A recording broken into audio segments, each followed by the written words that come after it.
habari gani Mwanakeo TV? Kama ni mara yako ya kwanza, tafadhali subscribe na turn on notification. Karibu katika ulimwengu wa siasa. Jina langu ni Mwanakeo TV.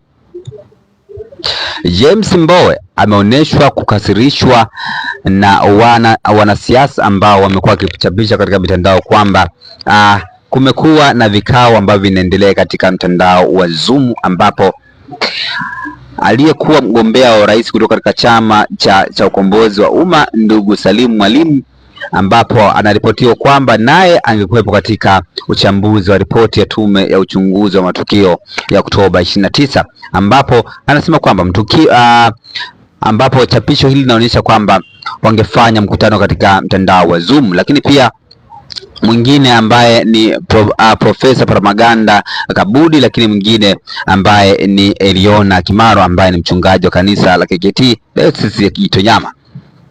Lakini James Mbowe ameonyesha kukasirishwa na machapisho hayo na kuandika ujumbe kwamba waache kuzusha habari za uongo. Na nukuu chapisho la James Mbowe. James Mbowe anasema, iko wapi ile Zoom meeting?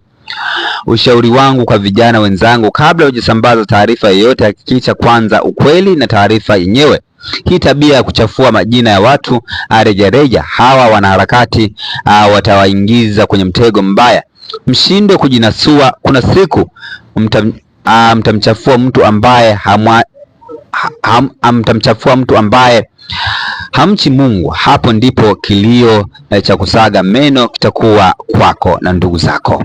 Akili za kuambiwa changanya na zako, asikiaye na afahamu. Hayo ndiyo maneno ambayo ameandika James Mbowe, ambapo ameandika katika mtandao wa Twitter kuwatahadharisha vijana kutosambaza kila taarifa ambazo wanaziona kwa wanaharakati katika mitandao ya jamii. Jina langu ndio KTV, tukutana wakati ujao katika masuala ya kisiasa. Bye bye.